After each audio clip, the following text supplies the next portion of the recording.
on camera, or should I go off camera?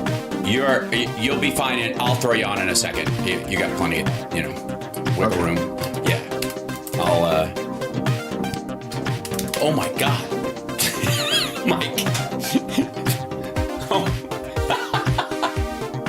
Murph, have you been trapped in that closet this whole time?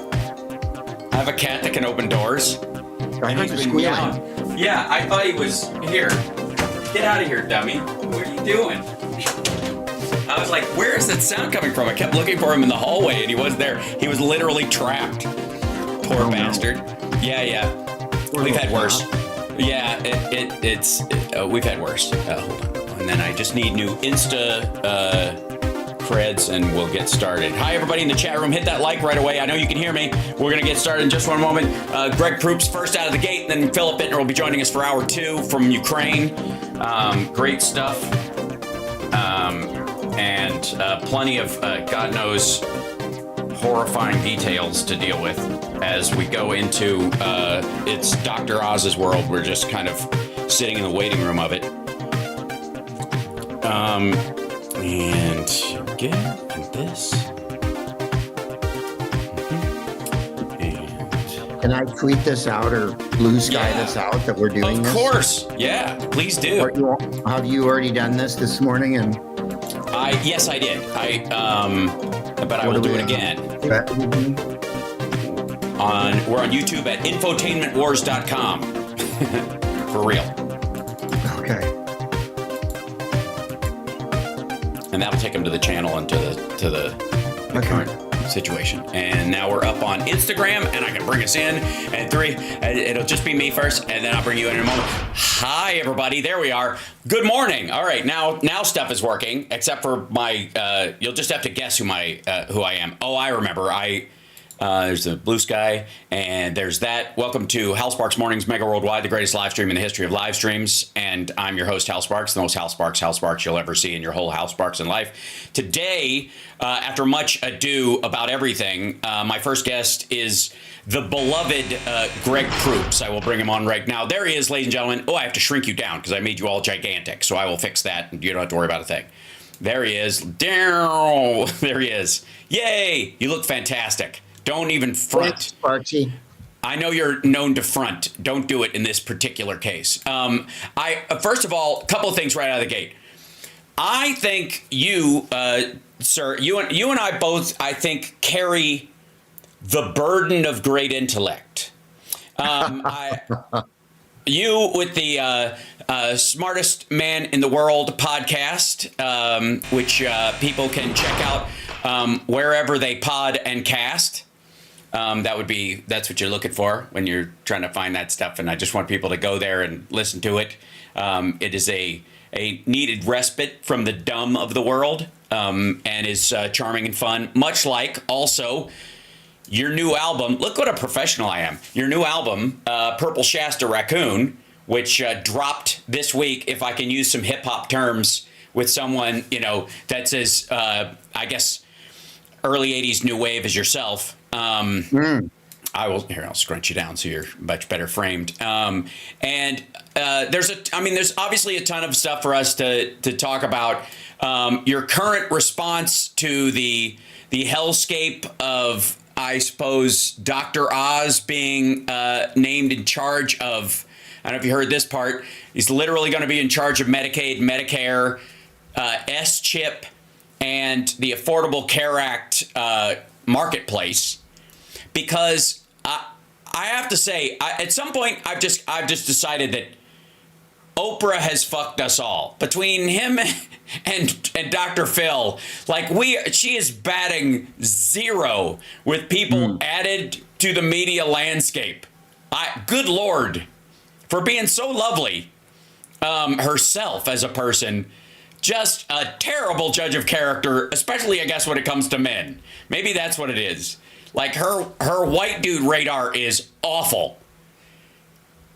Well, there's that, but also, I worked over at Paramount years ago, 25 years ago, doing a very important dating show during the year when there were 5 dating shows. Mm-hmm. And Dr. Phil was there. And also Dr. Laura was there, and that was during the we were afraid she was a homophobe years. And I feel like the kind of people that network TV and that particularly what we used to call in the show business, oh God, now I've just forgotten the word. When you're a show like Dr. Oz or Dr. Phil, you're not on network. You're what's the word? Syndicated, or just the syndicators, especially then. And I had many meetings with syndicators in those days. Oh yeah, that's who they want. They want right-wing skewed, straight dudes who aren't going to scare anyone. They're not afraid if you're homophobic or if you're a moron, because it speaks to their crowd, and that's what they really wanted. Right. And I think that in that sense, like you're right, Oprah's taste in men, not so great. On the other hand, an unerring sense of what would get on the air and what would be supported. Business sense, absolutely right. Yeah, absolutely right. Definitely like a machine in that regard with Oxygen and the O network and all that stuff. I mean, a progenitor to XAI, SpaceX, pick a letter and stick to it, I think is the early dumb branding, of crayons and rubber mallets that made up for our media landscape for very long, that kind of birthed this. You know what I mean? Yeah. I would agree. I know you as a comedian are very aware, I think, in the early days of when we were voting on American Idol, let's say when American Idol first came out, and everybody kind of joked that this is how we're going to pick presidents in the future, or everybody can vote on there, but it's so hard to vote in Georgia. What the hell? Why can't you just phone in your vote? And it's because the number 2 person is always the one that becomes the most popular and actually has a career, and anybody who wins American Idol is immediately, pushed off into the, on the ice flow of culture because they actually sucked and they just marshaled the votes, but they weren't the valued talent. We're in that same kind of situation, it seems. I've misspelled infotainment. I agree with you. Yes, we have. We've managed to the lack of education and the sensationalism of everything is what's so bloody annoying, isn't it? It's like right. There was a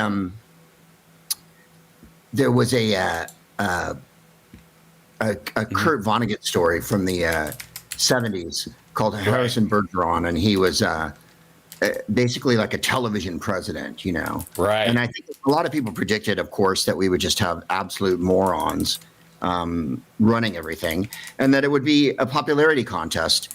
Everyone mentions Idiocracy, but let's go even further back. Death Race 2000. Yeah, a little closer to the reality.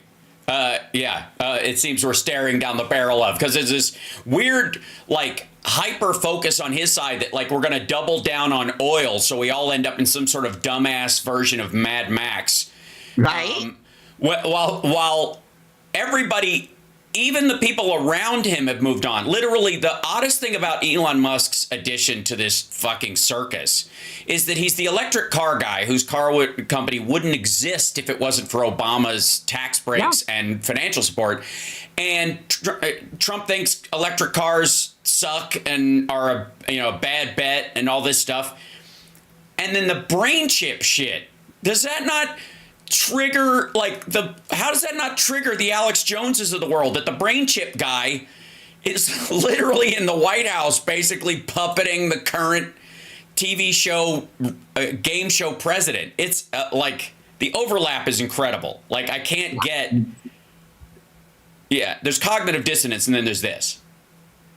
We're talking about someone who is literally a conspiracy theorist who has no coherence whatsoever, and the pretend rich person being elevated and made president by a real rich person who has no skill and or intellect.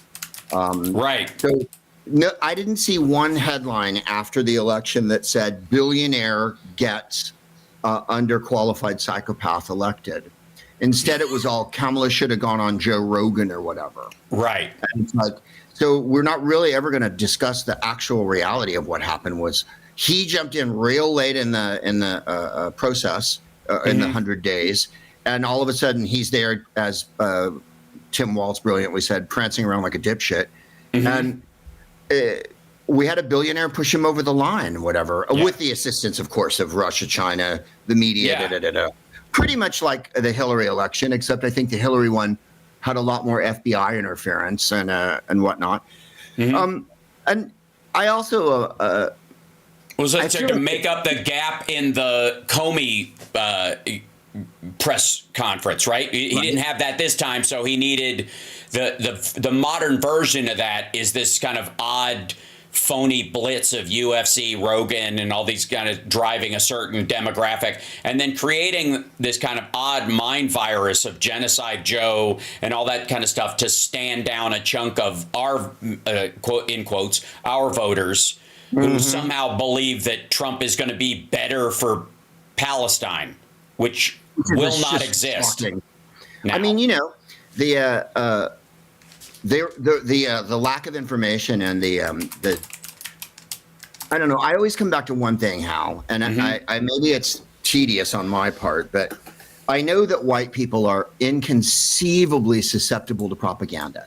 They literally cannot think laterally, and they cannot think critically. So they see something on Facebook a million times, or on their QAnon or 8chan or whatever shit. And by the way, lots of parts of the country literally have no information coming their way. They're caught up in Sinclair, YouTube, podcasts, the right wing insane noise machine that dominates everything. However, at the same time, black women have managed through the last several elections to be exposed to much of the same misinformation and are able to think critically. So one wonders, and particularly in my mind, whether it's really a problem with white people and men. Men will. My wife Jennifer said to me something, because I was like, why do people buy this shit? And she said, you have to understand, men believe anything else men tell them.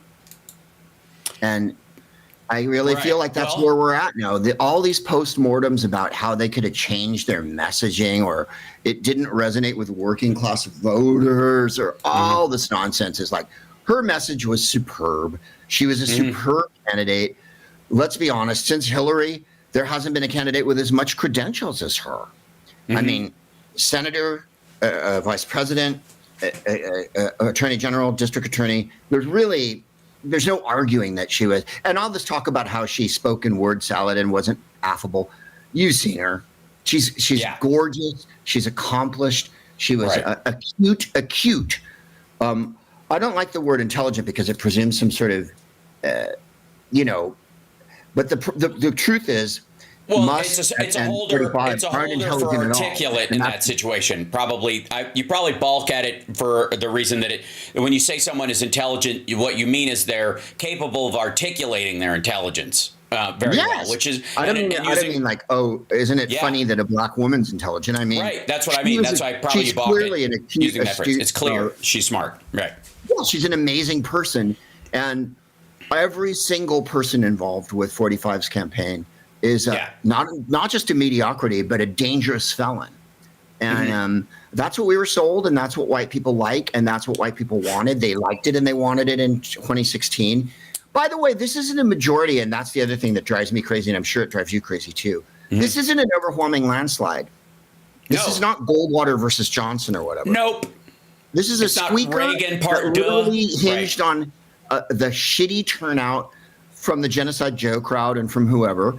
And, all right, let me just tell you a boring illustrative story. I was in with a bunch of white people that are friends of mine, and it was the day that Ketanji Brown Jackson was being sworn in as a justice.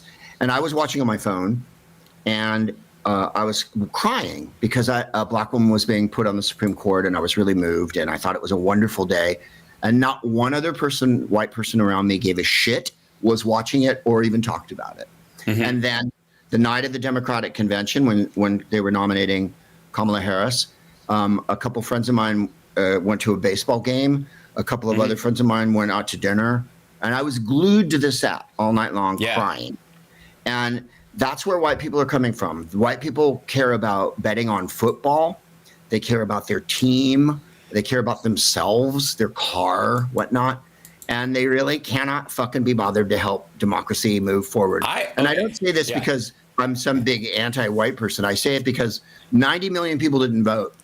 And if 1 million people more had voted and 250,000 across 3 states, we wouldn't be in this position right now. Well, a couple of things. I'm fairly certain you're white, correct? Yes? Oh, yeah. Yeah. I'm white adjacent. Yeah, right. That's right. Okay. I have to say, I had a very similar experience to what you had, except the white people around me were paying attention and liking it. I think we need to introduce you to a cooler group of white people to hang out with. Maybe it's just the neighborhood. But I will say on top of that, that there is this element of, and we noticed that in this election, the Latino community that came over to Trump is that marker of white identifying versus non-white identifying Latinos, for example, which is this root of, I mean, it's all over the sort of soft caste system of South America, which is your Spanish, derivative or your indigenous derivative. And so you are evolved from the locals, or you are evolved from the Spanish conquistadors who came here. And therefore there is a, there is a tier that happens in all of South American countries that is, as if not more uniform than it is in the United States. And it might just be that we're by hook or by crook, we are a pluralistic society, whether people like it or not. And part of the big push seems to be there was a decent enough number of Latino voters that were voting to pull the ladder up behind them. Sorry. Yeah. I agree. Yes? Yeah. So insofar as it like, again, I grew up, where'd you grow up? Where are you from originally when you were a kid? Where was your childhood primarily? In Carlos, California, the whitest place on earth, home of the Plain Yogurt Festival. Take out the fruit, the powerful taste is burning our tongues. So I'm from a really white place that had very, very few black people.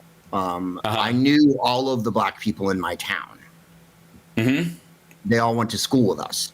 Gotcha. Tony and his brother and Stephanie and her sister were the black people in San Carlos. Right. So I couldn't wait to get out and move to San Francisco, which is, of course, where we all found ourselves. And then the magic of San Francisco being, of course, that it's just so, Hipified. It was everything. You were exposed to everybody and everything all at once. And it poisoned, certainly my mind. Jennifer Grenholm, the Secretary of Energy, is from San Carlos, and she was a classmate of mine at San Carlos High. Oh, wow. And years ago, she was on Current TV, when there was a Current TV. And all the women working in the office were also all of my high school classmates. And I remember saying to my wife, isn't it funny that we're all liberals? And she went, no, you're all from the Bay Area. It's not a coincidence at all. The reason why you're all white liberals is because you're from a suburb of San Francisco, and that's how you grew up. And I was like, I forget that. People grew up in Jesus camp. Nazi households, It's hippie Jesus camp. It's Totally. So we had Earth Day at our school. I remember. I'm so old, Hal. I remember the very first Earth Day in 1971, and that was when pollution was a big deal. Of course, now we don't care anymore because there's no such thing as global warming or science, for that matter. Right. Well, we cleared up, interestingly enough, I've often said, and this is because I did not grow up in the even the white area that I grew up in Peeks Mill, Kentucky, we were the cast off trashy whites that nobody wanted to see. Where in Kentucky? Peeks Mill. It's one road, 46 people. Oh my God. Yeah, it's outside of Frankfurt. I had to be bussed into middle school. My initial 1st through 5th grade was in the same room at Peeks Mill Elementary School with other kids from other grades. Wow. And so I definitely did not. There was no San Francisco or any place like it did not exist in the field of possibility. And I had my big moment when my aunt is she passed away, but she was Belgian, and she spoke French fluently, and German and English, and so she spoke to my cousins in French. So I started learning French because I was around my cousins, and then that was the first class I ever got an A in, and so I got a scholarship to a trip to France when they took the class. You know, they take these school trips and take the entire class to France or Germany or something like that. And I and this other kid, Brian Spizak, both got to do it for half price because we were basically white trash was the idea. And my grandparents ponied up the dough because my parents couldn't afford it. And I got to go on this trip. And on the trip, we went to Paris and Nice and Nimes and Avignon and Versailles. And when we went, and then we went to Monaco. And when we went to Monaco, I was already overwhelmed, but I walked out into this thing. It looked like it was a set of a Bond film. And there's these casinos and like Ferraris, and it's just nuts. Cobblestone streets and fountains, and the fucking French Mediterranean is right there. And it was just like, it blew my tiny little redneck brain. And I sat down on this. They gave us 2 hours to wander around because there's no serial killers in Europe, apparently. And they just said, go meet you back here in 2 hours if you live. And I sat down on the steps near this fountain in this courtyard thing that went down into it. I could draw you a picture of it to this day. And I wept. I just sobbed. Yeah. Because I knew I couldn't go back home. I knew that this world existed out there again. I couldn't go back, and I had to figure out how to do it. And part of that was just moving to Chicago to live with my dad. And then as soon as I graduated high school, I packed all my shit and drove to LA. But up to that point, there was this wall between me and the rest of the world. Yeah. And I know that wall in the people you're talking about. My buddy Rob used to say, he was a TV director. He did the Rose Parade every year. He did my game show. We were still great friends, and I love him to death. And his mom used to do a thing when he was like, I want to direct TV. I want to do something like that. And, you know, because he was a live TV director. It's a great skill, and he was amazing at it. And he told his mother that once, that he wanted to work in television, and she said, smell yourself. Which meant you're not going any further than this, whatever this is, you're not going any further. And that reaction and that clinging to a man will tell me, that lack of fatherhood, because a father, I think one of the best things a father can give a son is, particularly it's different for a daughter. I can't presume to know because I wasn't one, but for a boy, for your father to go, get up off your ass and make yourself into something, right? That's a primal lizard brain kind of a thing. And without that, these fuckers will like glom onto Jordan Peterson or any macho dickhead like Rogan that comes along because he's got a thick neck. He must know what he's talking about. He knows where the food is. It's almost like a caveman thing or something. And so I feel like we've dropped that ball on our side a little bit as well. If men will listen to whatever another man says, then we got to say it like a man, I guess. It's about the message, not the thing. If the thing is right, then it's, you know this with audiences. What's your response, because between Whose Line Is It Anyway and your stand-up, you've experienced probably every kind of audience that exists in the world, right? From like tired to angry to petulant to drunk to totally committed to laughing before you even do anything, right? That whole arc. And so how do you marshal back from the quote unquote tough crowds, and how do you maximize the soft crowds to make the show as good as it could be for everyone? Like, what goes through your head in those moments? Just, I'm curious. Well, that's a very good question, and something that I think people who are comedy fans maybe don't think about as much, because we have to think about the conditions and what we're walking into every night. I mean, when you walk on stage at a club and it's your name on the marquee, then at a club, I would say it's probably 50% of the people know why they're there, and 50% have wandered in, depending on which club you're in. And so comedy has this weird niche, like, people will literally say, let's just go see comedy.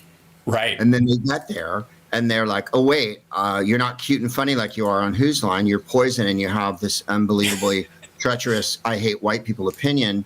and now I don't like you, and I'm going to yell out.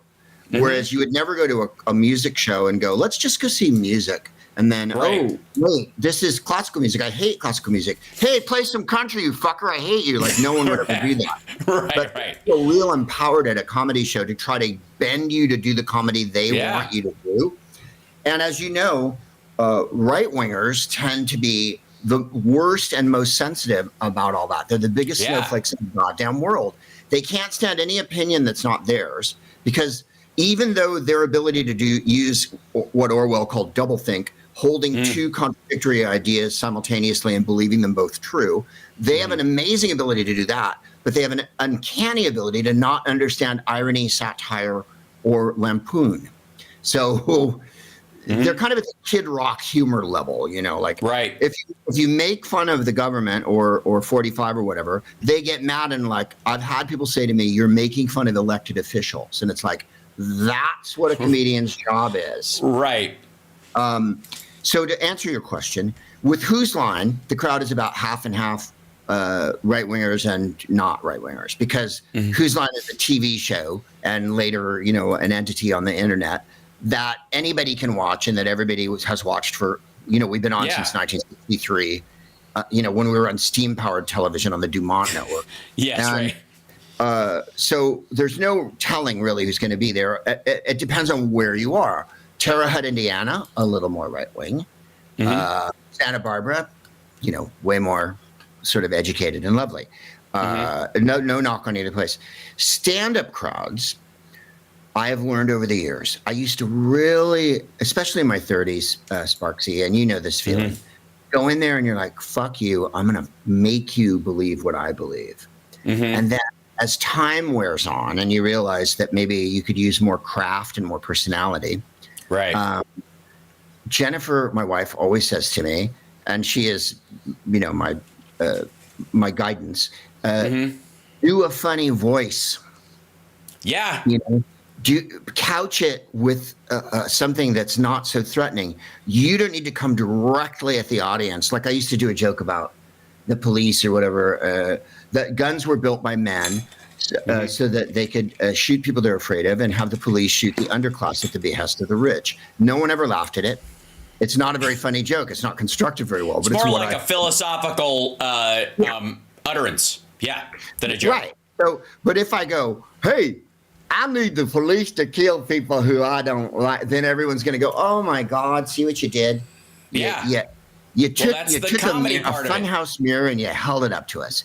So now I really, really try to go more that way. Now I'll go, today in white people history, white supremacists stormed the Capitol so that they could prove that wearing Viking helmets and a mankini was intrinsic, hearing freedom's clarion call like a marmot crying out across the rocky, then people get it more. Then you're reaching more people. So that's how I try to deal with it now. I try to deal with my furious anger and my horrible, poisonous liberal opinions. My assertion that a black woman president would have been the greatest thing that ever happened to this country, and the most significant thing in American history, which no one else agrees with me about. When Kamala Harris was elected and was made vice president, I remember having a conversation with Mark Maron, and I said, it's the most significant thing that's ever happened in presidential politics. Notwithstanding President Obama, which was an amazing moment to have a black man in the White House. Having a black woman sitting in the White House killed all the birds with one stone. And the newspapers were so bored. And so, who cares? And like, honestly, if you're looking at it from the outside, a black woman in the White House in our country, the country where the original sin is bondage and servitude. So knowing how poison I am inside, I really try to clown it up more. And that's how I deal with it now. I still try to get my point of view in. And my hatred for white people over the last 5 million albums has increased. And now, of course, I have to go up on New Year's Eve at the Punchline in San Francisco and make another record in light of what's happened. And knowing that the crowd in San Francisco is a Bay Area crowd, they're all going to be like this. Oh, God, what are we going to talk about? On the other hand, they also know that I'm going to come there with my Jewish space laser and light the universe up. So they want both things, you know. Yes. Once they want to be put at ease and that make sure that you're in control and you know what's happening. Two, they want you to scorch the earth so that they can feel that the thing that all comedy crowds want, that catharsis. The connection. I've always believed that comedy is the rhetorical version of a mosh pit. A mosh pit is what you get in so you don't get into real fights out in the street, or where you work out the shit where you might feel like, because as a dude, I feel like punching the fuck out of some people. And it's probably best that I just bang my head until my neck is sore and call it a day. And so as a metalhead, that has always been, and the music I listen to has always served me with this release for that kind of thing. But if somebody from the outside who doesn't listen to that kind of music or enjoy it comes in and they see a mosh pit, they're like, oh my God, there was a riot at this band was playing and everybody started, it was so violent. You're like, no, you don't understand. The violence happens in this kind of created space, encapsulated in this, so it doesn't happen outside. That catharsis is necessary, but it has to be relatively conducive, at least to the audience that's there and the band that's on stage, to what's actually happening. Nobody moshes at a country show, although they probably should, right? So, but in the case of stand-up, in the parlance of our time, I view comedy clubs as a safe space for jokes. And one of the reasons why you should be able to joke at it, like anybody who gets offended at a comedy club at anything, even if it's just you differ with the political views of the person that's on stage, and that's enough. If the jokes are strong, that's your problem, not theirs, right? That's, oops, I lost you for a split second. There you're back. That's okay. You're good. So the trick in this has always been, you know, I believe as a comedian, as long as I make what I'm saying funny, I can say anything I want. But anything that hasn't reached the level of funny is just like fucking cookie dough ice cream. Okay, here's the problem with cookie dough ice cream. It's not cookie dough ice cream because it was never meant to be a cookie. It was created to be dough strictly for pudding and ice cream. It was never going to achieve cookie status, so don't bullshit me. It's chocolate chip sugar flour dough ice cream, you assholes. You know what I mean? Like it was never gonna, it was the fetus of cookies. You're feeding me this fetal cookie and calling it a full-grown human. You're committing the same sin that evangelical Christians commit, and I won't go for it, right? So the idea, though, is that I've always found that if my shit isn't landing, it's on me. It's never the audience. Ever, ever, ever. Never where I am. It's always like, okay, how can I get these fuckers, how can I sugar these assholes into into the fly trap, as it were. Yeah. And I used to have a George Bush joke. Probably you could relate to this. During the beginning of the fucking Iraq War, where I was like marching with other people on the regular against the Iraq War and all this stuff, and while I'm still doing stand-up shows, and there was this weird thing where if I made fun of Bush or brought his name up, half the audience would just bristle because we're at war. Like that's how they viewed it. Like we've been attacked, and that's that's where they went. That's why it's the singular thing that made Dennis Miller no longer funny. He was a 9/11 panicker. He just freaked out. Some people that just hit them right in the fucking lizard brain, and they're just like, this fucking happened. Nothing goes. This is the line, right? And they just wigged out. So I realized though, that if I started making this joke about where I would name him, kind of softball it in, like we're talking about with voices and silliness. But I just dropped saying his name entirely and started making fun of guys who wear cowboy hats that don't have any cows or are worse, afraid of them. Isn't that an asshole hat, right? Why you can't just call it a cowboy hat if you're not a cowboy. It's just a hat, fucko. You might as well wear, it's like, it's like people wear baseball caps. It's a cap. It's not a baseball cap unless you're actively playing baseball. Like you might as well come in hockey pads, and you're not a goalie, asshole. It's weird. It's cosplay. You're not a cowboy. So I started doing jokes about that, knowing that the next time they saw this asshole clearing brush on his fucking farm, they would know He doesn't have any cows because he's afraid of them. And that would haunt them more than some comedian told him how wrong and what a warmonger he is. That was my way of dealing in this circumstance. So that's always the juggle, though. Like, how far do you go with, like, addressing your ideas, especially the more passionate you feel about them, versus the impact it will have with the people that aren't already on board, right? Yeah. And how do you sell it? What are the sales techniques? Like you say, all of a sudden you drop his name and it's funnier. All of a sudden I don't specifically mention the people that I'm talking about and keep it more generic. Then all of a sudden you've got more people listening and maybe paying more attention because they're not busy worried about all the signifiers and things that set them off. And they're Pavlovian response. People are waiting for a word or a notion or something that they disagree with, or that you're the typical bleeding heart liberal that they don't trust. So therefore, when you start talking in that language, they immediately go, oh, well, now I don't have to listen because you're the thing that I've been taught to not listen to. Whereas if you do the funny voices and keep it a little more open-ended, that's the balancing act for, I mean, you know, I don't know if you remember Carlin, one special Carlin came out and he opened with "Fuck Lance Armstrong," which was, I think, the funniest opening line.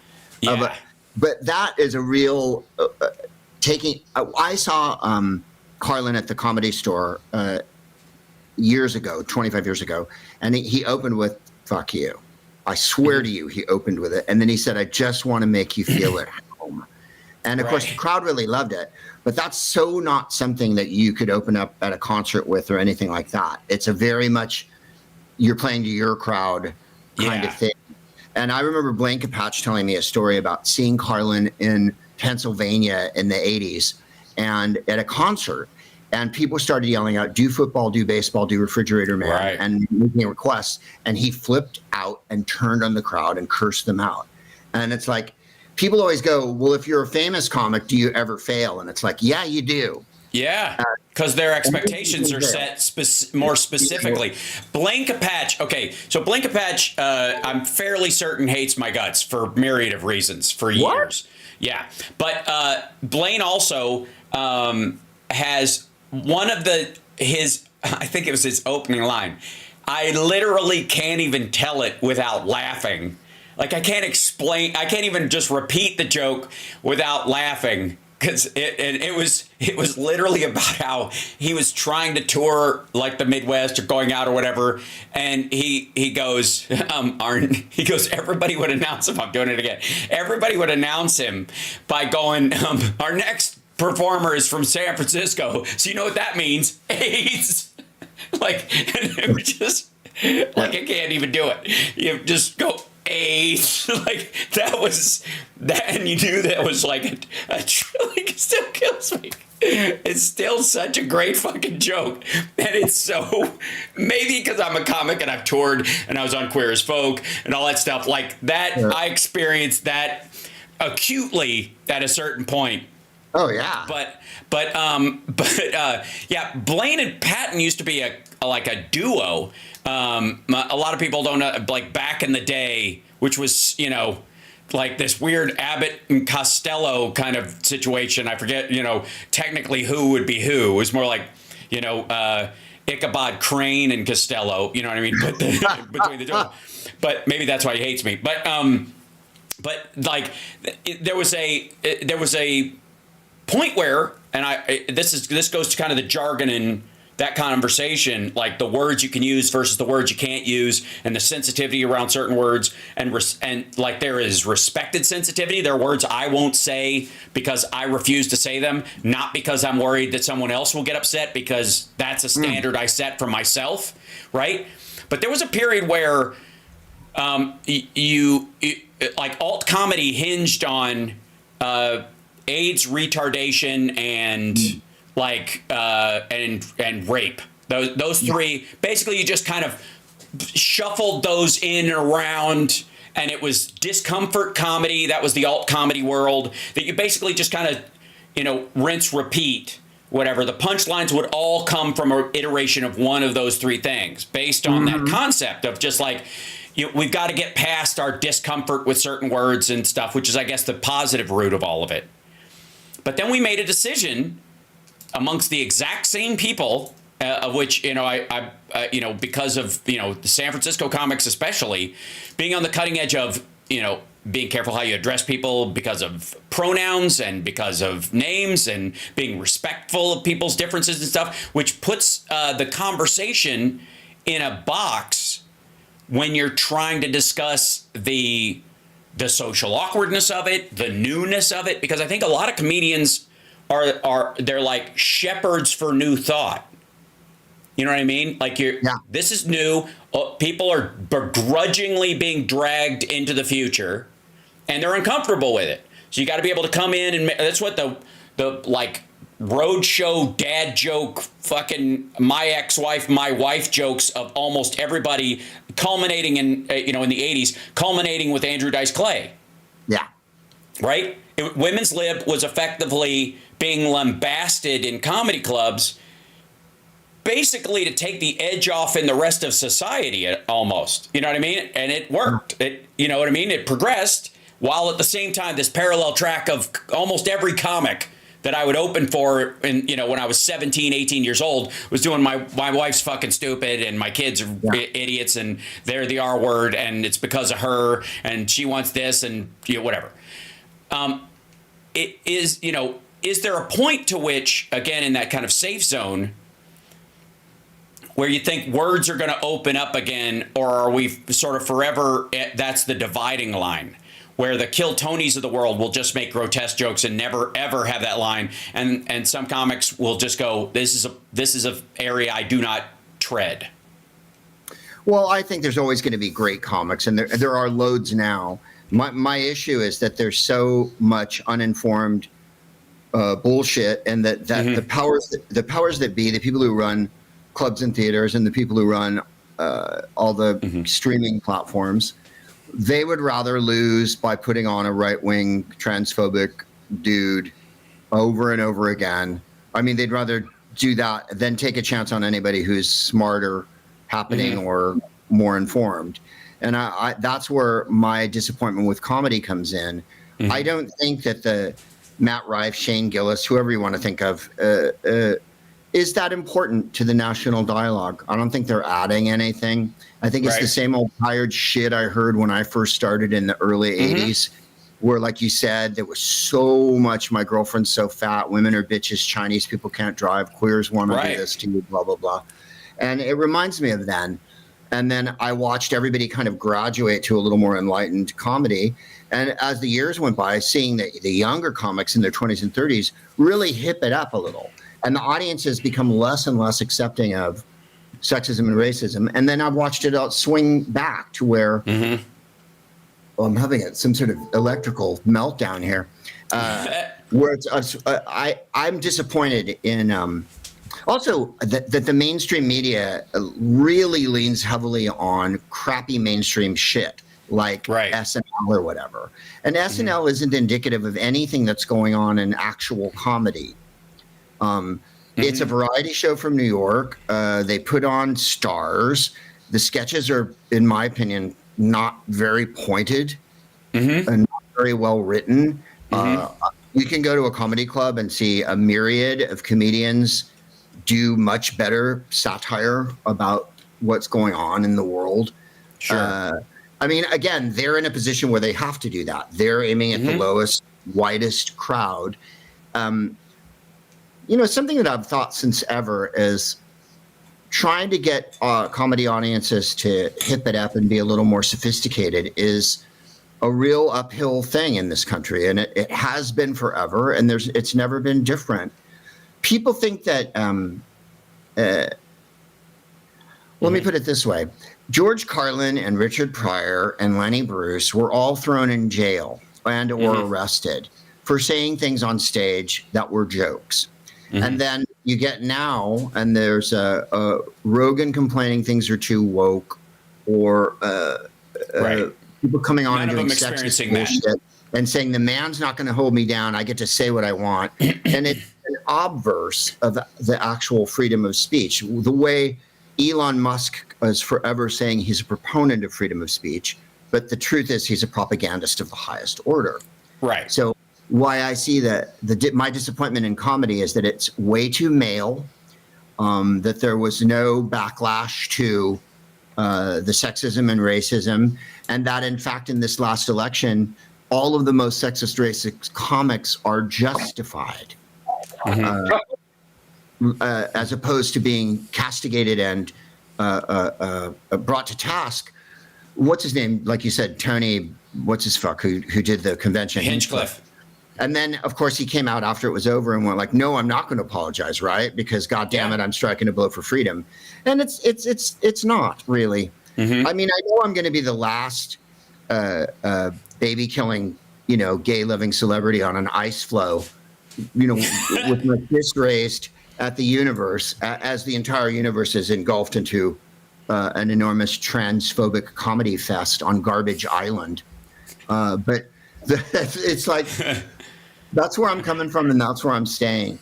If Lily Tomlin and Robin Williams weren't absolute humanists who tried to expose people to what people are like, which is the goal of comedy, sure, then I don't care, and I don't have to like all comics because that's any more than any comedy fan has to like me. Right. I get it, but I would like to see. I would like to see the movement toward listening to women. And all right, years ago I was in Montreal, and someone asked me what the difference in comedy was between, and it was like 2015, between when I started in the late 70s, early 80s, and 2015. And I said, there's black stars and there's women stars that have TV shows and that are voices. And I got ranked for it. Oh, this is fucking bullshit. I can't believe you'd say something like that. And it was like, it's true. Name the amount of black and women TV stars from 1980 versus now. Right. Like, if you don't see it that way, I don't even know what to tell you. It's like the people who go, we didn't make any progress when Biden didn't do anything. There's a black woman on the Supreme Court and a black woman in the White House. When I was young and Nixon was president, that was never going to happen. Okay? So if you can't see that there's movement in the right direction, I really have no way to explain it to you, Right. So, and there's also, I think, I don't think you'll be the last. And I also do think that you and your silly voices do make an impact in that regard. And I want to remind everybody, if I may, before this Philip Bittner's waiting in the wings, that Purple Shasta Raccoon is available now wherever you download or Spotify. Are you vinyling this thing or anything like that? I'm not going to vinyl this one yet because there hasn't been the demand. It's streaming on every goddamn platform. I recorded it live in San Francisco. I improvised it. I make fun of white people a lot in it. So if you're not ready for that, I believe I said I went to Fond du Lac of Pigment, Wisconsin. Right. It's from the heart. I don't really put out albums like you, Sparksy. I don't really feel the need to put out stuff that is crowd pleasing nonsense. This is if I'm saying it, I'm behind it. You know what I mean? Right. Well, and you're playing New Year's Eve at the Punchline again this year. Like that's where this is. I am with Joe Maragos and Daya Lakshmarianan, and we're doing a show on the 30th, and then 2 shows on the 31st. I'm making another album there. I'm on the road with Who's Live Anyway. We're in Hawaii next week, which is going to be awesome. I can't wait to get away from America. And yes, I know Hawaii is part of America, but it's a fun part. You're going to Tulsi Land. And totally blue, by the way. Hawaii and Puerto Rico stood up strong and went completely blue. Tulsi, you're going to that's Tulsi Land. That's where Tulsi Gabbard joined her cult. Oh, Tulsi. Yeah. And then I'm in London on December 12th for your English listeners and viewers. We're doing Nightmare Before Christmas at Wembley Arena with Danny Elfman and a live orchestra. Emma Bunton, that would be Baby Spice to you, is singing the part of Sally. So that'll be fun. And then I think that covers everything, right? We did New Year's Eve, the new album. Who's Live Anyway? We're back on the road, of course, in January. That's me and Ryan Stiles, Joel Murray, and Jeff Davis, and Laura Hall on piano. So, Starksy, it's been a real pleasure, man. Thank you so much. Before you let him go, Hal, let him have a quick word. Hey, buddy. That's Hey, Bill. Greg, I got to tell you, as a guy who was a student at SFSU in the 90s, I remember going to the circuit with like you and Dana Gould Mm. and all those guys, and you always brought the chuckles. So I appreciate you greatly.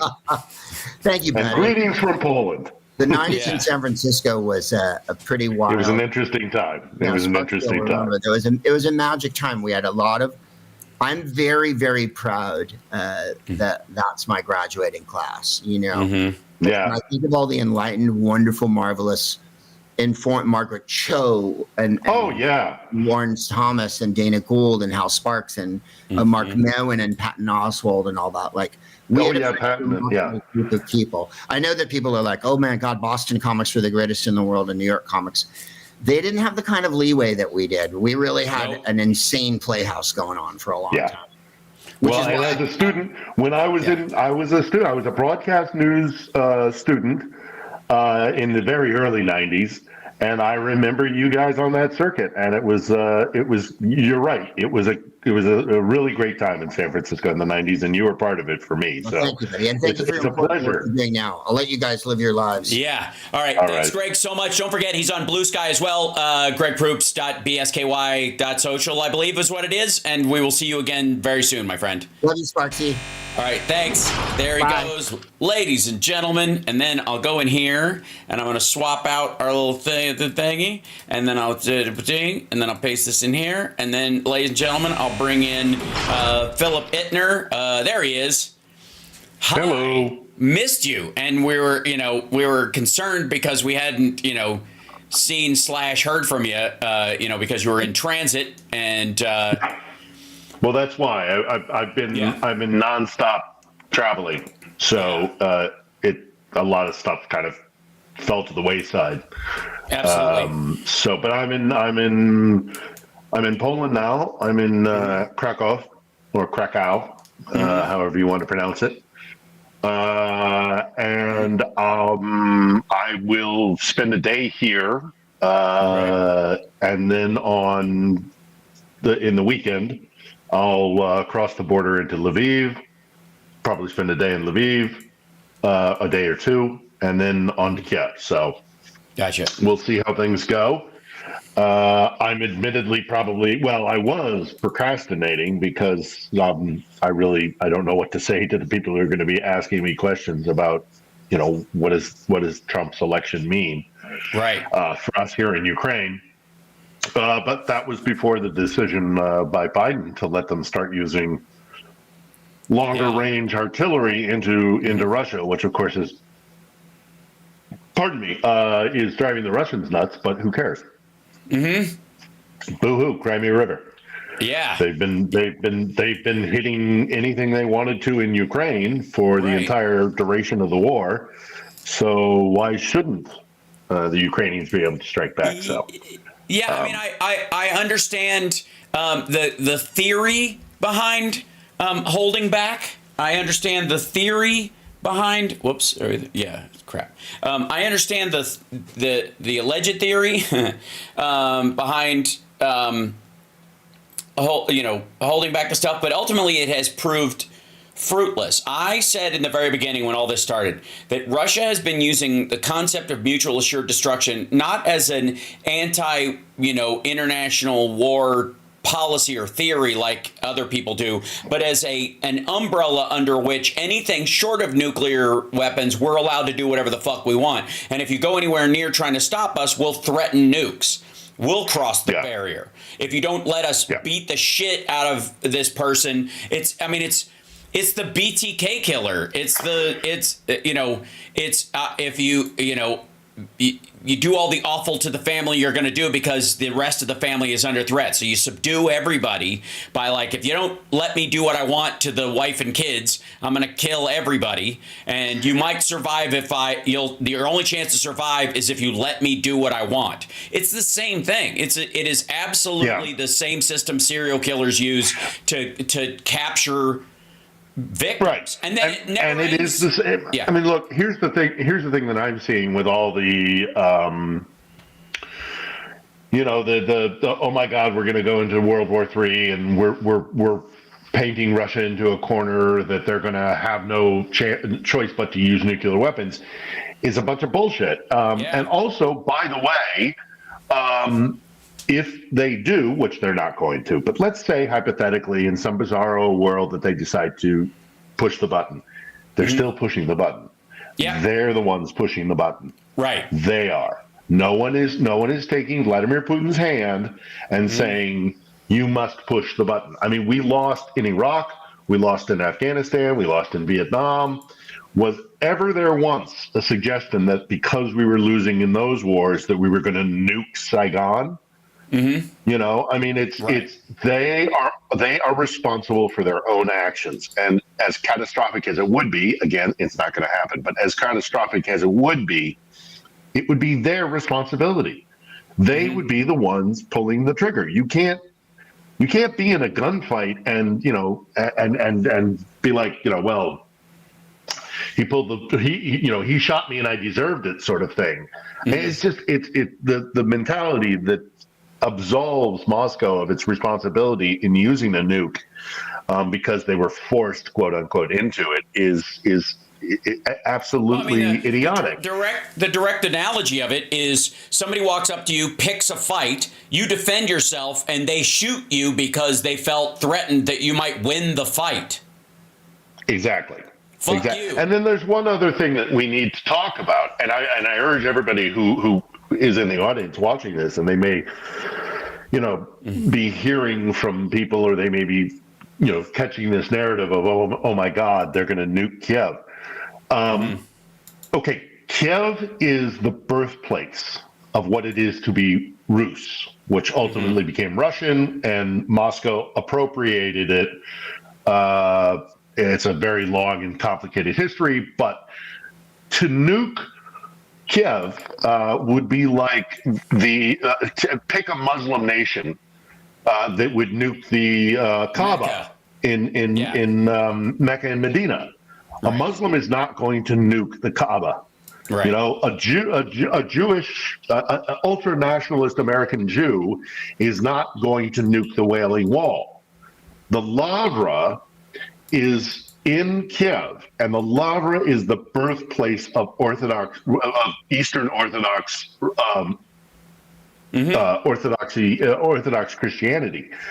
If he were to nuke Kiev, he would have a problem internally, because there are lots of religious people in Russia who hold that place as like the most sacred territory on earth. It is the place where Volodymyr the Great,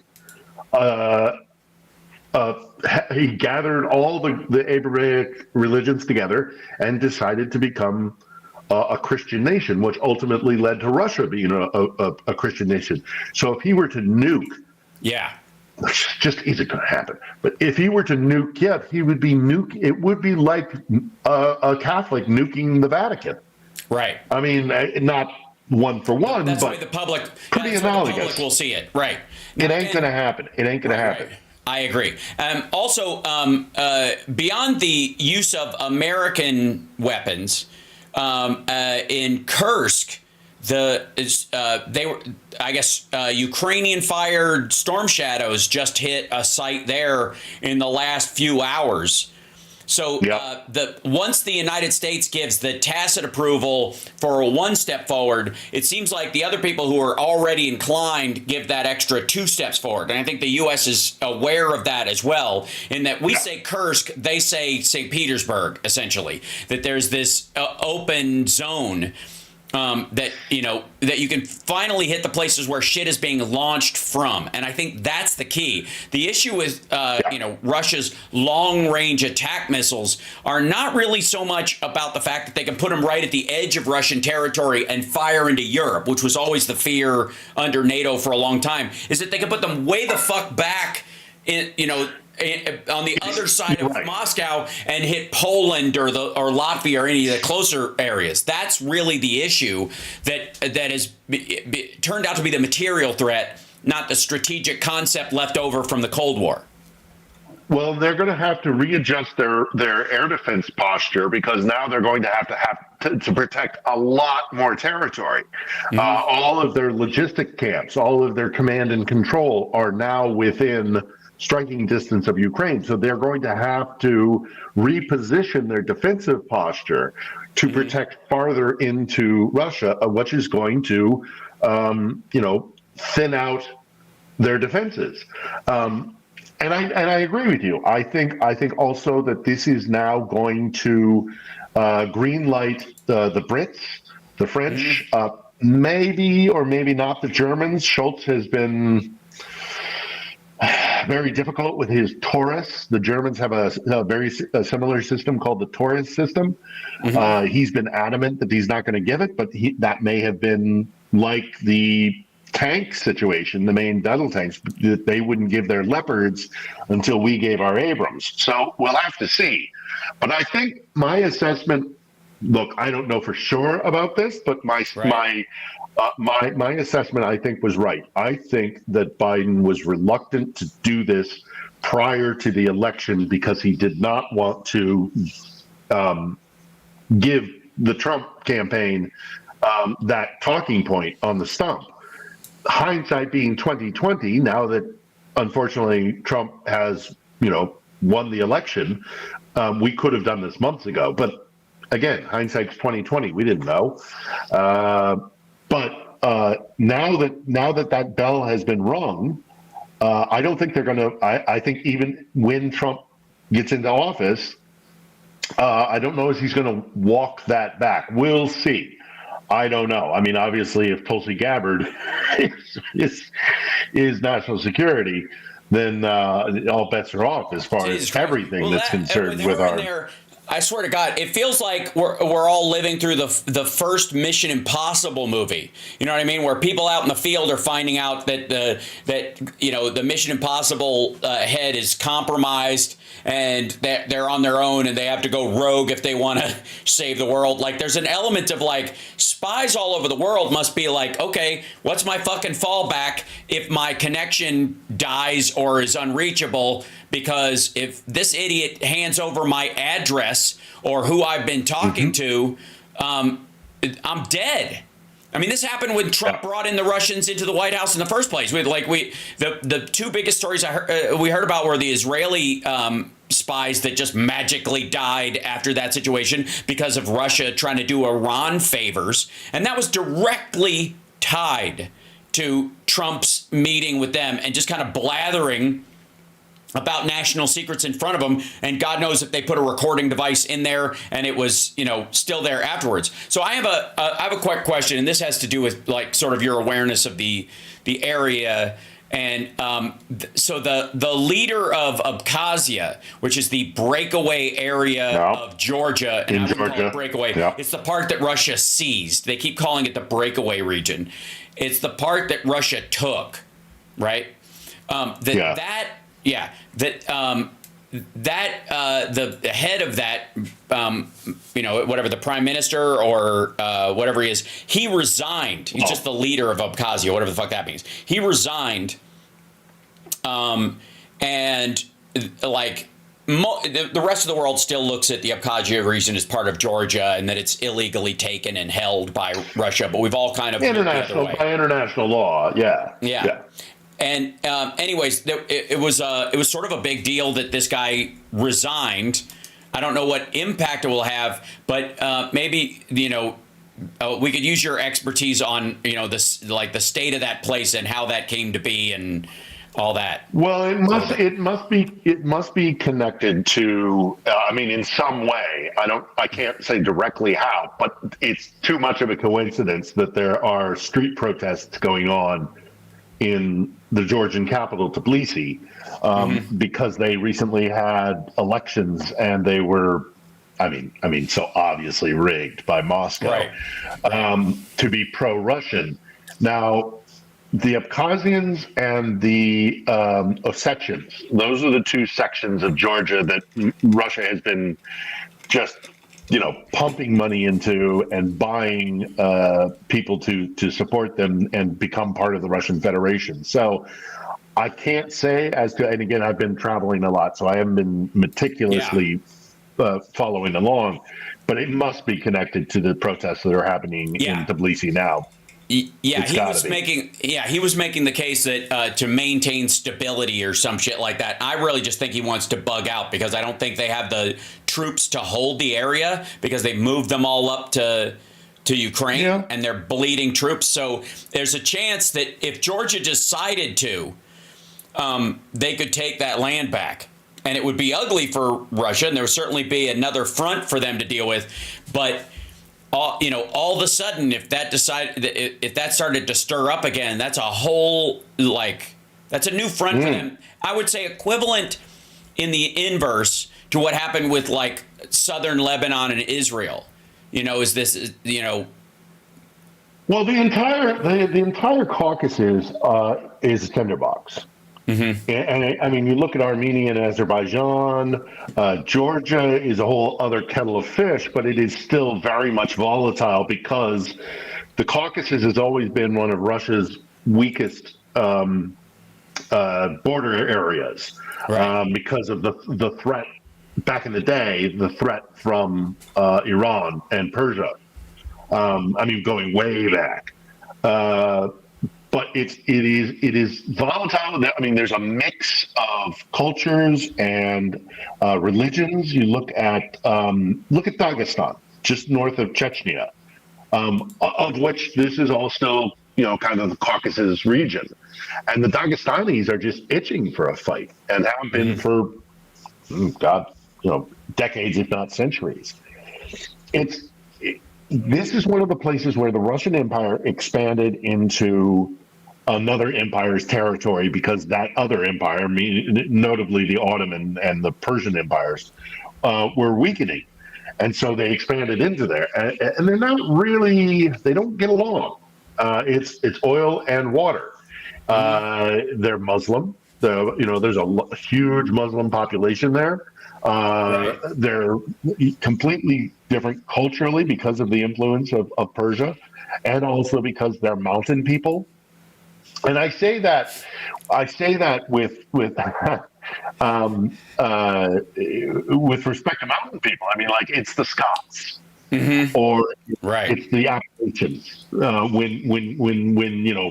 When during Prohibition, when folks went up into the holler and started, knocking down stills, and it was like, don't you come around my neighborhood. There's something about being a mountain person, a hill culture, where it's like, we don't want none of your lowland shit. We got our own stuff going on, and if you're not from here, we don't want you here. And that's been going on for a long, long time, and it's something that Moscow has always had to allocate resource to controlling, dominating, whatever carrot or stick, and Russians tend to prefer stick, but that's their softer underbelly. There's a couple of regions where yum.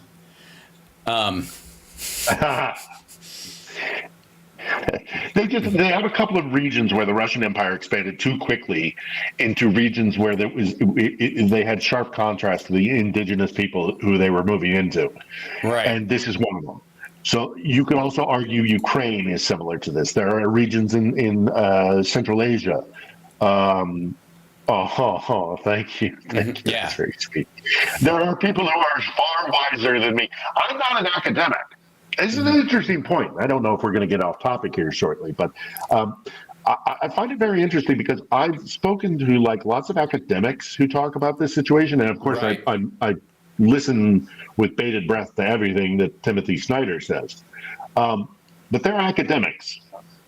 And it's been interesting during this entire conflict to look at how people perceive this conflict, if they're an academic, if they're a military man, if they're involved, like Ben Hodges or something, or if they're volunteers or, humanitarian aid guys, or they're diplomats or whatever. It's been very interesting in this conflict. And then, of course, journalists, of which I still ostensibly am one until this war is over and I can retire and go talk about Lake Huron and the Pacific Coast Highway instead of war. But it's been interesting to see how different people have looked at this conflict in different ways. I mean, I live amongst the Ukrainians, right? That's part of my journalistic motif, is that I'm there absorbing the atmosphere, talking to people, going to bars and having a beer and sitting down, or just walking the streets, or going to humanitarian centers. And it's been interesting to see the different perspective, but I am not. I appreciate that, but I'm not a professor. I'm just a hack. I'm just an old journalist hack. Right, but I mean, again, where does academia get its information from? This is a thing that, right. There's a thing that I talk about with Rob Glenn when we discuss AI or whatever, is that the biggest aspect that people don't talk about is the data input itself. Where's it getting its data from, and whether it's getting up to date data in this, right? That's incredibly crucial. And if you're just going on old data or old perceptions, and you're not there on the ground, the data, it's like listening to a weather report from 3 years ago, right? You might be able to generally tell the weather because of the season, but you might be completely fucking wrong because it's completely shifted because it's hotter in the winter now and that kind of stuff. You know what I mean? Like, the same thing is true of the information and experience. There's a tremendous amount of history, and knowing that can tell you whether this is an anomaly or a normalcy. And that, I think, is where you're really valuable, whether this is an anomaly or part of the norm. 3 decades of covering this region. And so I have what we would call institutional memory. It's not really institutional memory. It's just I've lived it long enough that, like, I remember what the Maidan was like in 2014. I remember what pre-2014 Ukraine was like, living under Moscow's thumb. And I can bring that knowledge to bear because I have personal experience with it. So. But it is always interesting to talk to people with their different, and they come at it from different directions, and we all kind of try and contribute to one another. But I think my the best thing that I can bring to the table is, again, the history of having covered the region for as long as I have, and also just being on the ground. What I also find on the other side of the equation, the people who have been like, okay, so I don't know if you've noticed, because you're off onto this other application. You're no longer on Musk's application, right? No. Yes, I am almost. I downloaded everything. I saw you giving that recommendation, and I did just that. But I'm not quite ready to leave yet. I will. It's a useless application, right? But I do monitor it, and it does allow me to put out, notice of the next episode of On the Edge. So that allows I'm telling you, the return on that tweet investment almost negligible. And it's also it is in the negative in regard to it's wasted effort in that regard. If you're going to do something like that, use Buffer and co-post everywhere. And then eventually you just turn off X. Use Buffer or Hootsuite or one of these things. If you have anybody who has a show or an online personality or an online endeavor should have these kind of tools anyways, where you're posting in multiple places and then you interact personally on the site itself using your phone or whatever. But as far as your promotion, or what was the other one? Buffer or Hootsuite. HOOTSUITE. Okay. Well, you're gonna have to shoot that to me. By the way, watch your mail. Okay. Oh, okay. Are my bracelets en route? They're in transit. I get you, and I mean, it's a useless application, and I'm with you. I'm on your side of the argument as opposed to like Tara. Because I don't think there is a fight to be had. It's lost. No. Well, and also it's not even at this point about it's lost. The site is worthless. It is again, is anybody, and here's the other thing, like you hear this like echo chamber horseshit. Is anybody having a legit argument on the matters on Twitter? Of course not. Are any of us in the dark?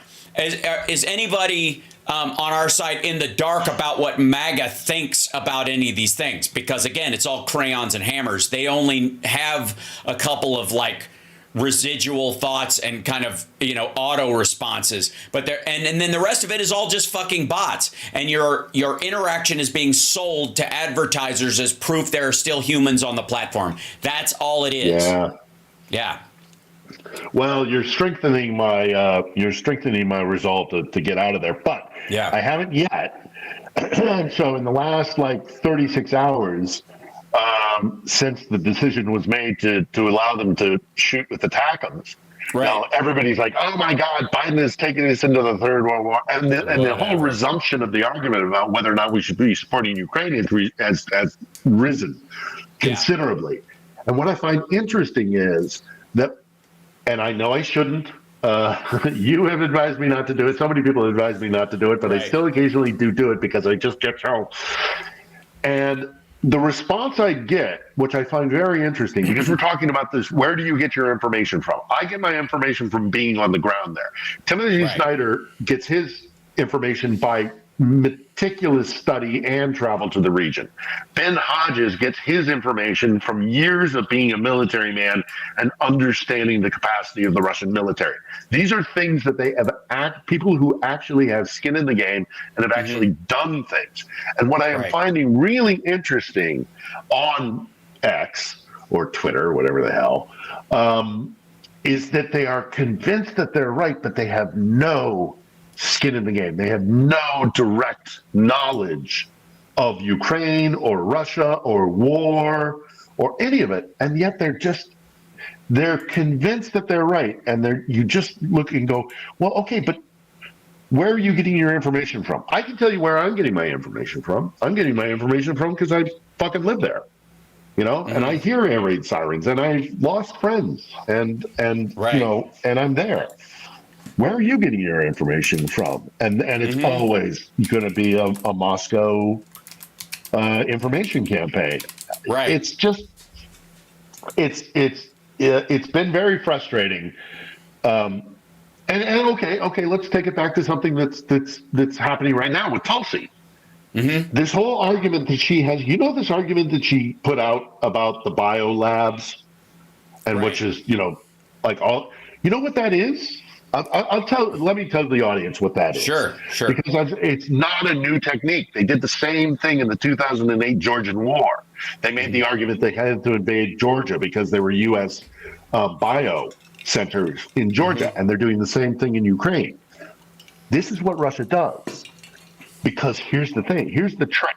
Okay, so if anybody gets into an argument with anybody about this or is having a discussion about bio labs in Ukraine, what they do is they take biohazard sites designated by the UN. And that could be anything from a maternity ward to a cancer ward to wherever there is biological waste by UN designation is a biohazard center. That is a location of biohazard. So what they do is they take up all the numbers where under that classification of the UN, these are biohazard sites, and they say they're biochemical weapons research centers. Nothing of the sort. And the reason I am so convinced of that and comfortable and assured in saying that is, again, because I saw it in Georgia in 2008. It was the exact same technique. And they're doing it again in Ukraine. So for Tulsi freaking Gabbard to say that Ukraine is filled with biochemical weapons sites is playing right into Moscow's program, and without any without any self-analysis. I mean, she this is a woman who could be in the national security advisor, and she hasn't done the due diligence of looking. It's insane. It's the fact that we are going to have an administration that takes whole cloth what Moscow tells them. I mean, I had Leon. What did he say? It wasn't Leon Panetta. What did he say in Helsinki? That I had my NSA guy whose name was I am gapping. He told me, it was Russia, but then I had Putin adamantly telling him it wasn't. So I don't know why it would be. He said the entire intelligence community. He didn't boil it down to Panetta or anybody. He literally said, "I know what our intelligence people say, but I just talked to Putin, and he said very strongly that it wasn't him." Like, yeah. Oh well, okay. Yeah, we can all tell because apparently you walk like your asshole hurts. So I guess he did say it very strongly. I mean, did he say it with Lucille from The Walking Dead? Because I don't know what the fuck that waddle is. And again, look, we have been in situations before where we have had presidents and other people in power that were less than friendly to our allies, certainly. And a lot of, remember, if one need only recall the whole freedom fries bullshit that happened under the Iraq War and the like, that we had a similar situation where they didn't trust the movements and machinations of who was running the U.S. military and who was running the, and U.S. intel in general, right? They didn't trust it. And so that reaction came, it sort of came to a head with a lot of like international spies. We lost a lot of human intel because of that. And you can argue that, depending on how long it takes for these things to happen, like how long the layout is for a plot from a foreign source to build up in the United States so they can pull off some sort of terrorist event or do some sort of, attack on the electrical grid. I think they defaulted post 9/11 to setting fires and shutting down electrical grids. Those are the two primary things those are the terrorist things that nobody talks about all the time. That a good portion of the fires set in the United States are done by either useful idiots that are primed, eco terrorists who have been talked into it by their Russian handlers. That was what happened in Oregon and Washington State. That those people that were arrested for setting fires in Northern California, and then, quite frankly, again, I go back to that Mindhunter line. It seems to me the only thing you know about serial killers has been gleaned from the ones you've been able to catch. And right now, all we know. Look, I mean, we had a couple of cables recently, telecommunication cables, cut in I believe it was in the Baltic and in the North Sea. I want to say it was in the North Sea. I know that there was one in the Baltic Sea. These telecommunication cables, and again, after having studied Russia for as long as I have, here's one lesson that you can take moving forward when we talk about Russia and we talk about studying Russia, and we talk about analyzing Russia. They never do anything once. They try it out. They test it in their what they call their near abroad. So somewhere close to them, where they have assets that they can allocate. They try something once, and if it works, Georgia chemical weapons, bioweapons in Georgia in 2008, same argument in 2024 in Ukraine. I think we need to be seriously considering the possibility of them doing a transatlantic wire cut, which would be, and I'm sure our security apparatus is well aware of all of this, but you're right. It is this thing of like, they're very good at it, is if you can't catch them in the act, they always tend to just be like, well, I don't know what you're talking about. I don't know, well, who cut this cable? I don't know, it's like, well, it was you guys. We know it was you. I mean, you're the only one with the interest and the capacity. So it's going to get, and I don't know what's going to happen after January 20th. Because again, the administration, whether it's Tulsi or the man who's going to be the commander in chief, who have swallowed whole cloth what Moscow tells them. And I mean, aside from all the things that he might do, the fact that he and many of his administration are willing to just take on board as truth, as gospel, the things that Moscow puts out there, is another reason why we should all be concerned. Aside from the actual policy or the things that they will implement, not just domestically, but internationally. It's also the mentality. And that troubles me greatly. The idea that they would just go, well, Moscow says this, or, something comes out in an intelligence source and it's clearly been put out there for manipulation purposes, information warfare. And they just go, okay. And that's troubling me. That has me concerned. So we'll see. I don't know.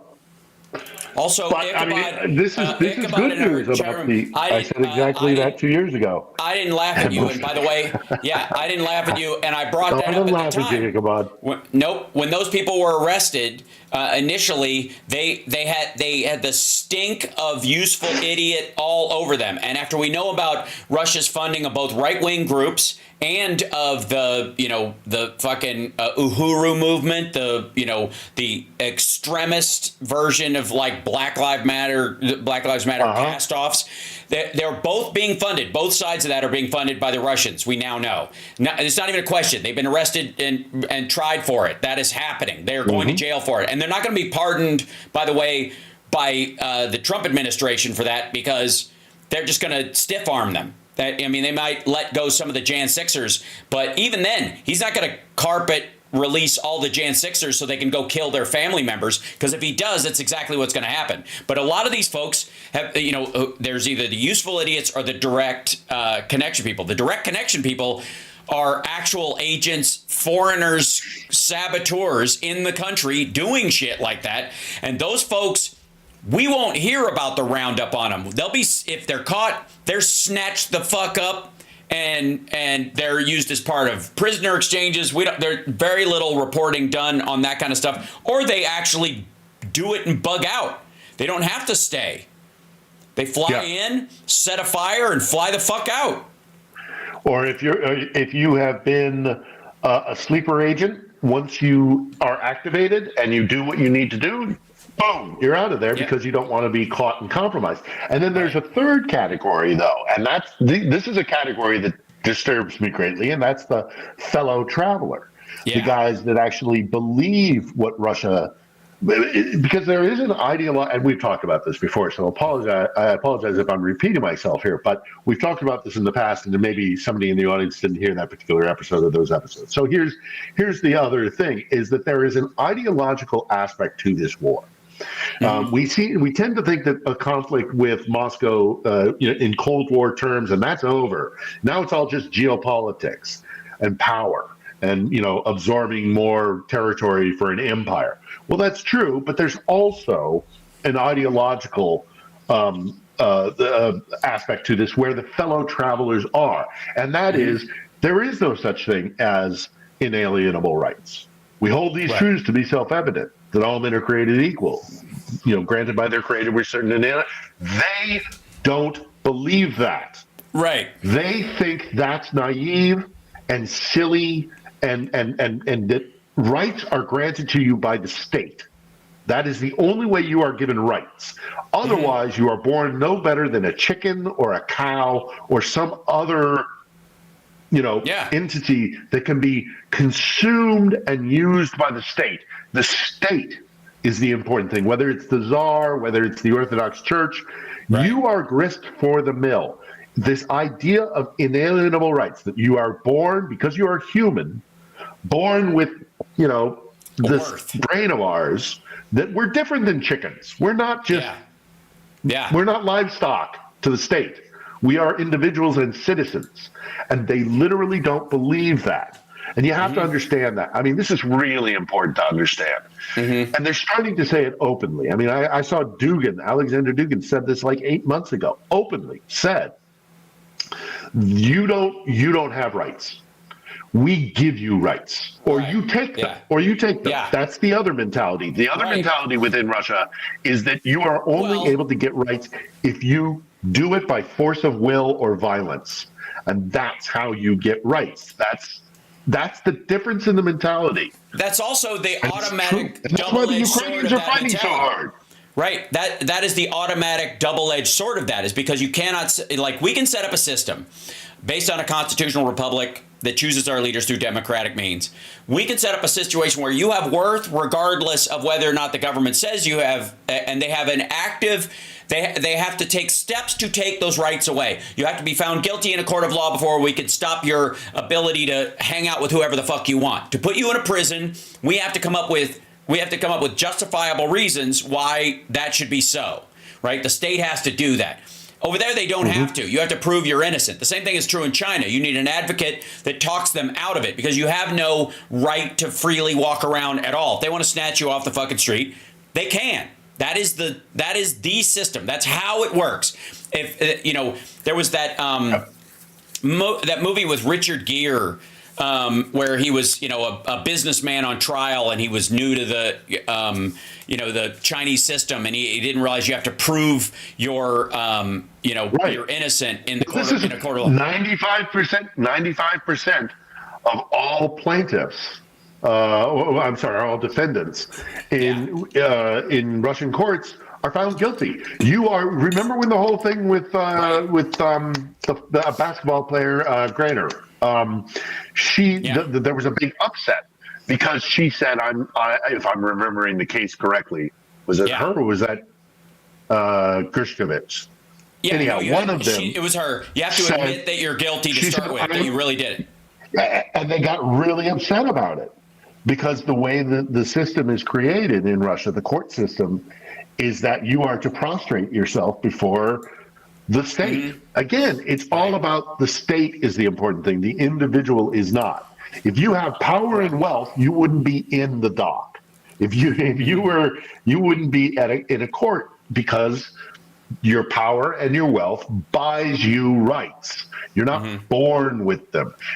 And it's an utterly, completely different mentality about the relationship between the government or state power or whatever it is, church power, the collective, as opposed to the individual. And I loathe it. As an American who believes in the tenets of our Constitution and the beliefs of the Age of Enlightenment that brought it about, I loathe that possibility. But I recognize that Russia, that is a system. That's a system. That's a human system that is miserable, but it does work. It's just, what kind of life do you want to live, and what kind of relationship with the state or the powers or whatever do you want to be? And again, I hate to repeat this ad nauseum. It's why I have the Lincoln quote. It's why I have the Lincoln quote at the end of every episode of On the Edge. The Lincoln quote is simply saying, we started out with this idea all men are created equal and that we have rights. If we abandon this, like the know-nothings, the MAGA of the day, the Confederacy, if they get into power and their concept of individual human rights is what America becomes, I'd rather move to Russia. And that was in 1855. Well, because at least, the idea is that it's a mentality. Better to have a devil than walk around with a wolf in sheep's clothing, giving yourself the illusion that you're free. Right. And this has been a story told by a lot of people over time. Most of the time, I find it's petulant political philosophers and comedians and other people who write off the freedoms that they do have in this country and pretend like they're talk about the man in a way where they think it's an actual thing. They talk it into existence in their own lives, so they obey ahead of time. They curtail their behavior because their belief that the man exists. When in reality, it's why Miranda came about. Miranda came about because people didn't know they had these rights, and so they were complying right away. They didn't know they had the right to an attorney. They didn't know they had the right to remain silent. They didn't know they had Fourth Amendment and Fifth Amendment and Seventh Amendment rights, right? So in this particular instance, it was crucial that you remind them in that situation, right? And once they were reminded, like most of us, whether it's from Law and Order or whatever, most of us now in the United States can quote those things. We know our rights. We could say them to somebody if they deputized you this afternoon. Right to remain silent. Anything you say can and will be used against you. Can will be used against you in a court of law. You are provided with you are provided with representation if you cannot afford representation. And you're right. You're right. And this is a basic tenet of... Right. Well, the reason we know those things is because we didn't before. The system we are in is based on the idea that you do have those rights. They do exist. You can use them. They do protect you.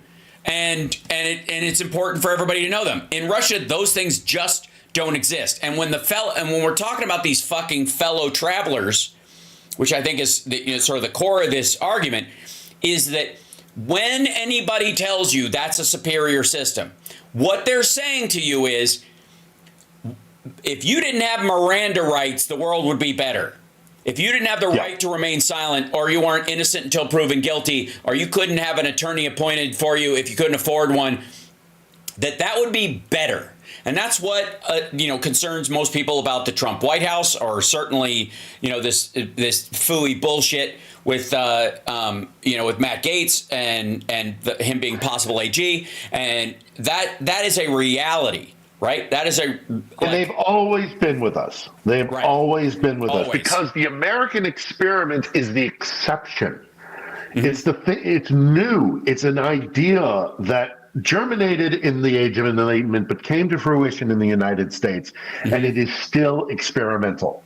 And they have always been with us. They give lip service to the concept of it, but when push comes to shove, if they are in threat of losing power or status or whatever it is they desire, or they will chuck that concept right out the window. And that's what Lincoln is saying in that quote. And that's 1855. Again. We have to keep it's constant gardening. It's constant. Yes. We have to we are not done, not by a long shot. There's a lot, I have been heartened to hear how the voter the voter rolls are starting to come out, and we're seeing that more and more. It was like a 50-50 split. Yep. He doesn't have a mandate. No, we're not giving up. We're sure as hell not giving up. And I will say, folks on our side of the aisle that are talking about America's over and America's destroyed and America, because is them buying into the hype that there was a mandate as well, that the public is inexorably fucked, and that's just the nature of it. And it isn't the case. You're basically selling. It's like The Exorcist is Christian propaganda. Let's just be abundantly clear. Movies like any movie about the devil is also a movie about the existence of God and the inherent importance of the church and its symbolism. As a matter of fact, it is a secondary sales point, in the same way that an advertisement about fucking, gut bacteria shows a little gremlin trying to give you the shits, and, and Metamucil being the solution for it. That commercial is an ad for Thank you for that visual. Right, but what that is, that little monster in that ad is an ad for how well the product works. Vampire movies, they're a advertisement for how, like, crucifix, it gets the job done. Right, you have to understand that there's an inversion that happens in all that, and this argument that they ran away with it and the American public is inexorably fucked, when it was basically a 50-50 coin flip and could go back the other way during the midterms, which it more than likely will do. And they're, one of the reasons why people talk about, somebody just said in there, why didn't, in the chat room, I'm sorry, I didn't see who said it, but why didn't Trump choose Jim Jordan for AG instead of Matt Gaetz? I'll tell you why. Because they can't afford to lose anybody else. Because they don't have a big enough margin in the House. And if he keeps picking people, Mike Johnson had to call him and tell him, stop using people from Congress. We can't spare them. And we'll lose in some of these districts, or we'll be without somebody that will vote with us. We might get somebody moderate that might decide they would like to have a career longer than Donald Trump's lifespan. And so therefore, they're not going to just immediately fold the way the fucker he poached will be. That somebody, the normal Republican we primaried to get this right-wing fuckhead in there might actually get the seat back, right? In some of these cases, they have a Democratic governor or a more purple governor than they have, like in Bashir's case, for example. If he pulls a Republican from Kentucky who's a total maggot, Bashir will appoint another Republican, but he's not going to be a full he won't be the magic choice of MAGA. He'll pick somebody who's more in, middle of the road in that regard. And that will undermine their control of the situation when it comes to budget fights and all that kind of shit. So he had to call him and tell him to stop doing that. Matt Gaetz had to leave. They had to give him an out. And ultimately, he's not going to be AG. He is not going, I don't see that happening. No. I think the Republicans are flipping the fuck out at the idea. And this goes to that point you were making earlier about, I think they're offended at the idea that they got passed over and Matt Gaetz is getting that. There's a bunch of talk about self-serving, people who believe in their own self-worth and their own value and their own careers and all that kind of stuff. There's a bunch of Republicans who are like, wait a second. AG was on my fucking bucket list and this motherfucker's going to go in there? I don't think so. Right. Now, and you threw them two bones at the same time. One, they could be offended that they weren't the choice, which a lot of them already are all the time anyways. And you threw in a guy who they actively have disdain for. One of the few Republicans where there's almost like universal agreement amongst a bunch of these fuckers that he's a complete scumbag. Right. And so that would be one of the turns in it. Again, we shall see what we shall see, and obviously, bringing it back to Ukraine, as well I'm hearing kind of all this chatter, and I think that it's not nothing. It's nothing new, but the idea that his whole thing about I could end the war in 24 hours, that is based on the concept. Motherfucker. Yeah, it's been but that is based on the concept that he thinks that Ukraine will just fold. Fold, acquiesce to his desire. This is a lack of understanding of Ukraine. And clearly, they're not just going to, it will be much harder. More people will die. But he doesn't, and people on that side of the aisle who are very anti-Ukraine war. It's like, if we pull up our support for Ukraine, it's bound to fall apart, and it won't be our fault, so we won't be sparking World War III, and Russia has a right to it, or whatever other excuse. It's a serious lack of understanding of Ukraine. And they're not going to stop fighting. So here's our option, and this is something I've said for a very long time, is either we continue to support Ukraine, and I don't think we can walk back this decision about using ATACMS and long-range stuff into Russia. So we either continue to support them, or we sit by, and this would be horrible. And I'm not advocating that. I certainly am not advocating it, because I'm going to be in Kiev. I'm not leaving. I'm there until the end. So this affects me directly.